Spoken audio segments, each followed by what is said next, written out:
Hello and welcome back to our study of Peninei Halacha, the teachings of Rav Yogev Cohen, Shlita.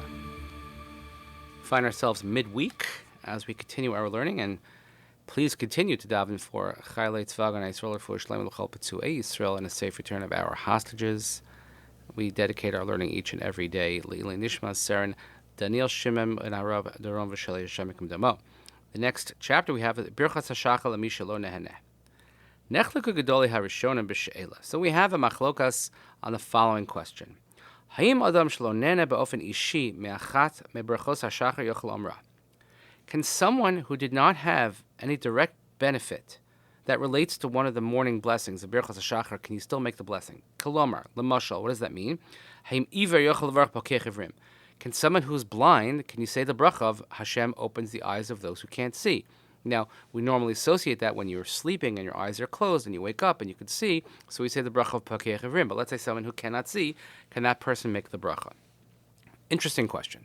L'dasa Rambam, the Rambam writes in Hilchos Tefillah in the 7th chapter, Rak mi she'neneh me'osa davar yuchal levarach alav, that only if someone has the benefit from that particular item can you make the blessing on that item. Lefichach adam sheyoshen b'layla im begadim, kivan she'enu mislabesh b'boker lo yivarach ma b'psharimim. So, a person who slept in his clothing and does not therefore get dressed when he wakes up, he's already dressed, he shouldn't make the bracha of Malbish Aramim. Someone who is unable to walk lo aleinu, lo yivarach hamechem mitzadei gaver. He shouldn't make the blessing that talks about how I'm able to stand up and walk, etc. Mishutak shel yochel lahanias evarav lo yivarach matir asurim. Someone who is, again, disabled and cannot move any of his limbs. Someone has a problem with the limbs. He can't make the bracha of Matir Asurim and Zokev Kefufim. Hashem stands me upright. Hashem unties those who are bound.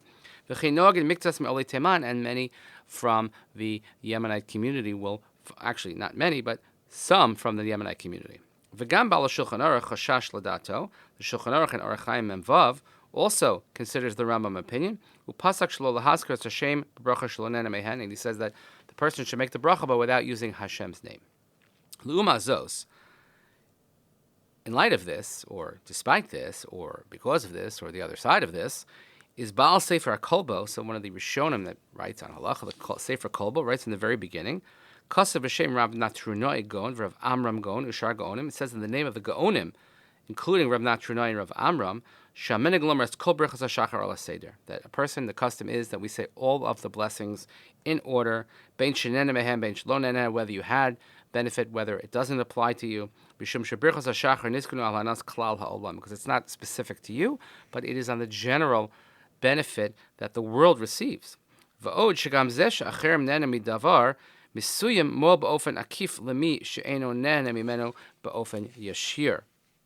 Furthermore, the fact that other people have specific benefit, so it could help, perhaps they are able to help someone who can't do it. If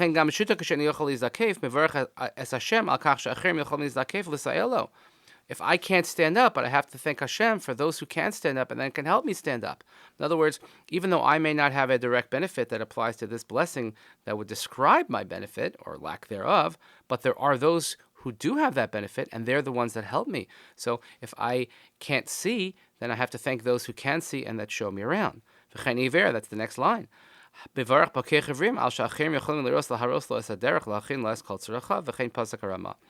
can't see, lo aleinu, but there are those that can guide me and that could show me where to go, and they provide sight for me in that sense, and this is the way the Ramah paskins. And the Arizal also agrees,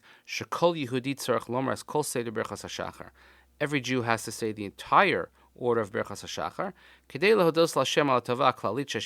because it's giving thanks to Hashem on the general goodness that has been given over to the world and influences the world. And Sephardim generally follow the opinion of the Arizal. And Sephardim therefore have the custom in any event to say all the brachas in order. That's the general machlokas here. Interesting note on the bottom about shasoli kol tzarki, whether it applies to a mourner or not, but that's really a halacha of mourning. But generally speaking now, even if the brachas perhaps don't apply to you personally, the halacha is that we do recite all of the brachas al haseder, because it's not just for you, but it's for the society in general, and certainly maybe for those who help you accomplish that which you cannot do on your own for whatever reason. So, thanks again for listening. Please continue davening for Chaylei Tzvah Haganah Yisrael, for Shlomo Chol Pitzui Yisrael, safe return of our hostages, Eli Nishmat Seren Daniel Shem Ben Arav Deron V'Sheli Shem Damo. Thanks again so much for listening. Have a great day. We'll see you here next time.